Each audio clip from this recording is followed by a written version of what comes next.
Hey guys, Angus here. Today we've got another airsoft review. We're not going to be reviewing my pistol, we're actually going to be taking a look at the holster on my leg. Alright, so today's review is going to be of the UTG Extreme Ops Drop Leg Tactical Holster. This is actually quite a nice piece, and if you're interested in purchasing it, there will be a link down below in the description to airsoftStation.com where you can buy this product for about $17, which is quite a fair price for this quality piece.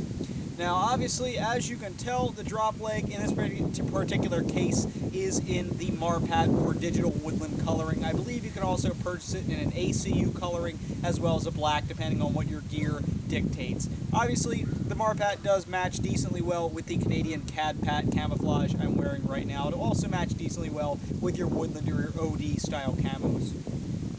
Now what the drop leg platform does essentially takes a holster that would normally be up on your gear and places it downward on your leg for a little bit more convenience.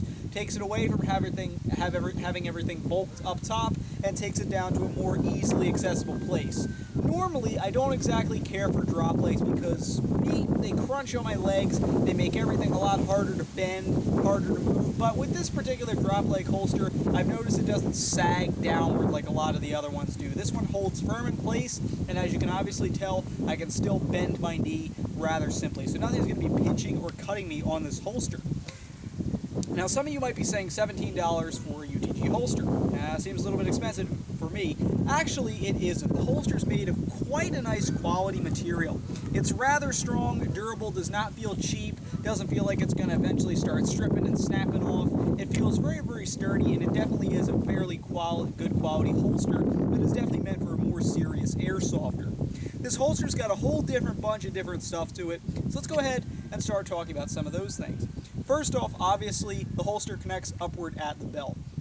How it connects is not via a clip, not via a cheap piece of Velcro. It has a very sturdy, various different pieces of Velcro here. A large one wraps around and attaches to the belt, and you have another one to strip around and reinforce that connection. So that way, if one of the Velcro snaps, you still have another one holding it on there. This is one that's actually sturdily connected to your belt, as opposed to some of the drop legs I've experienced in the past, where they simply want to snap off the second that small buckle pops. Once the holster is attached to your belt, you then strap it downward on your leg so that it secures onward like so.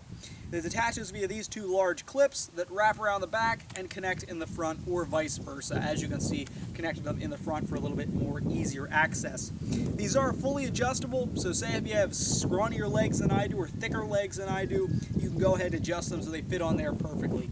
Also, the amount of drop you have from the top is also adjustable, so say if you wanted a little bit lower, have longer legs, or even perhaps a little bit shorter if you have very short legs, that is possible to do up top as well. Now moving on to the actual holster, as you can obviously tell, currently it houses my KJ Works M9 tactical version. However, what I thought was really cool about this holster is that it's not just limited to holding one type of pistol. In fact, it's adjustable so it can hold all different sizes. And that's great because a lot of my viewers are always asking me, hey, where's a holster that can hold my Mac 11 or my Uzi style airsoft SMG? Well, this holster actually can. What essentially happens is when the pistol is removed here, you can access these two strips, peel them upward, and then slide the Velcro piece downward like so, helping to expand the holster a little bit so that you can go ahead and maybe even store quite a bit larger pistol in there as opposed to just the standard M9, which is what most of the holsters out there are more so made to take. So if you run an unusual pistol, this holster can probably hold it via that adjustable and different resizing position. The pistol slides in rather easily and secures in there rather tightly when you have it adjusted properly for your particular weapon. When you're securing the pistol into the holster, you do get two different layers of defense here, so that way, again, not just one buckle pops and the pistol falls out. You have a small button that pushes together like so, and then you also have a Velcro strip to give added security when the pistol is in the holster. Another nice thing here is that you do get a spare magazine pouch located just on the front of the holster itself. Again, attached via Velcro.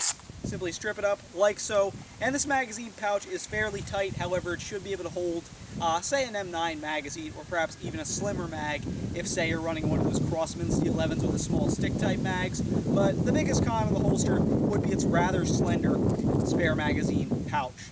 Overall though, the biggest thing for me with this holster is that it's very comfortable for me to wear. As you can obviously tell, I can still move my knees freely, nothing's pinching or crunching underneath my knee, preventing me from bending it and also being rather uncomfortable. So overall, this has just been a quick review / overview of the UTG Extreme Ops Drop Leg Holster.